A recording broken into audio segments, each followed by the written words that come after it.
Assalamualaikum warahmatullahi wabarakatuh. We would like to tell about physics science named Michael Faraday. First, the short story Lifetime from Michael Faraday. Michael Faraday, who came from a very poor family, became one of the great scientists in history. His achievement was remarkable in a time when science was usually the pride of people born into healthy families. The unit of electrical capacitance is named the farad in his honor, with the symbol F. Michael Faraday was born on September 22, 1791 in London, England, UK. He was the third child of James and Margaret Faraday.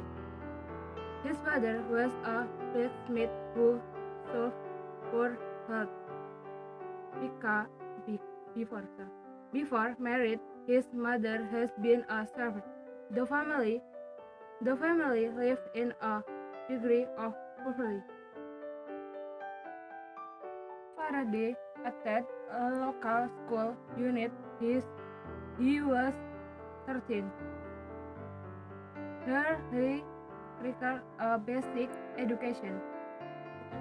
To earn money for the family, he started working as a delivery boy for a bookshop.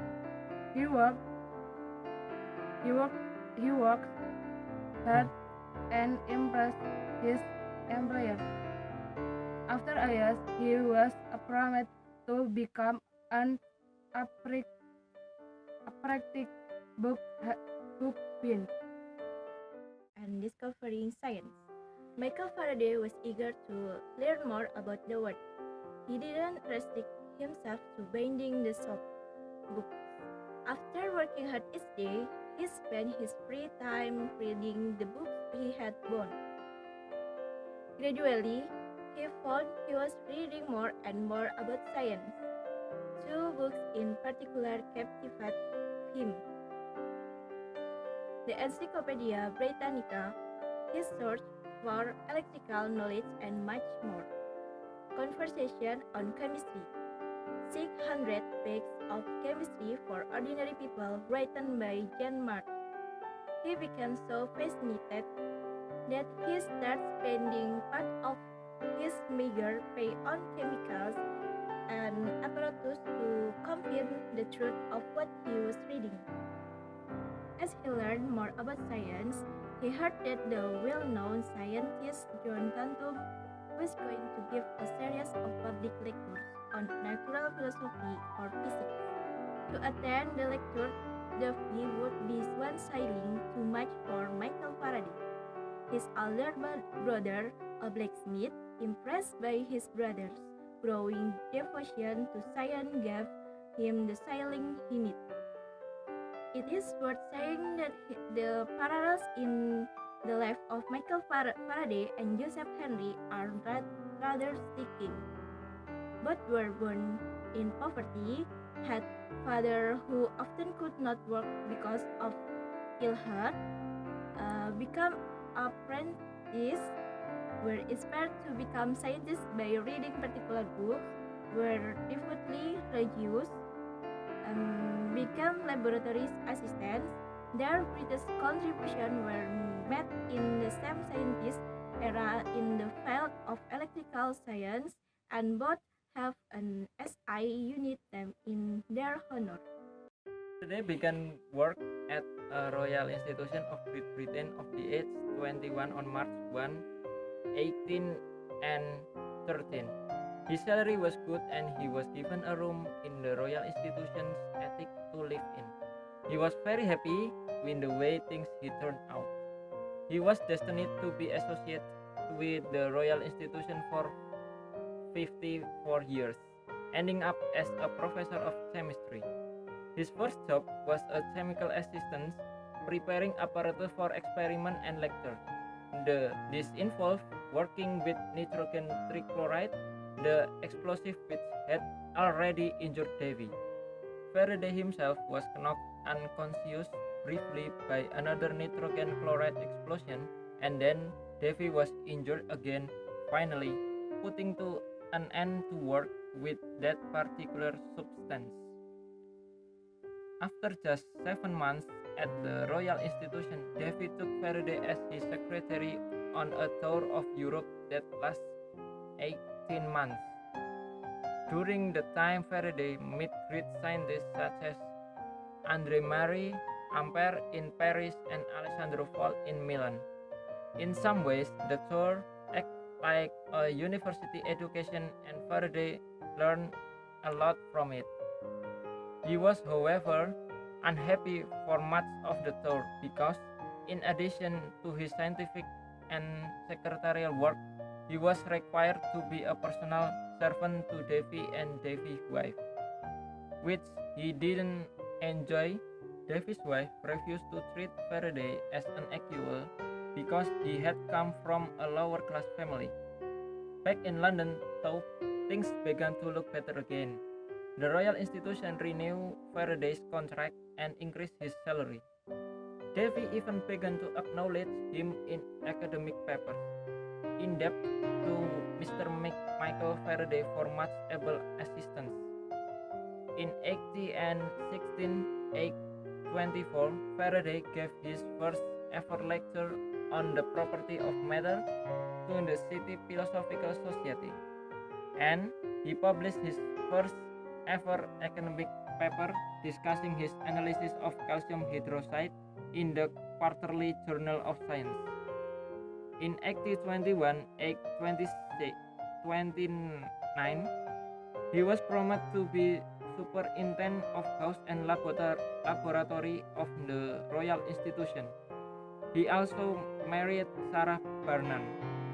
He and his bride lived in rooms in the Royal Institution for most of the next 46 years. No longer in attic rooms, they lived in a comfortable suite Humphrey Davy himself had once lived in.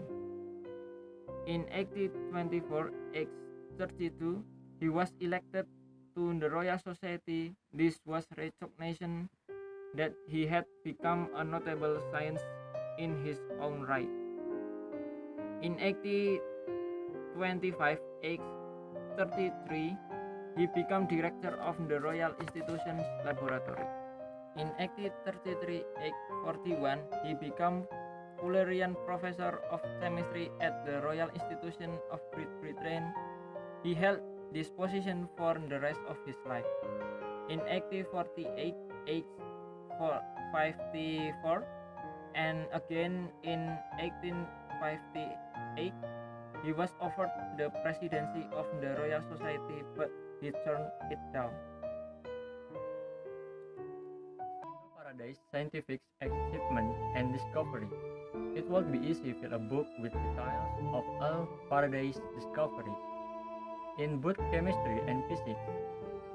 It is not accident that Albert Einstein used to keep photos of 3 scientists in this office: Isaac Newton, James Clerk Maxwell, and Michael Faraday. Funnily enough, although in Faraday's lifetime people had started to use the word physics,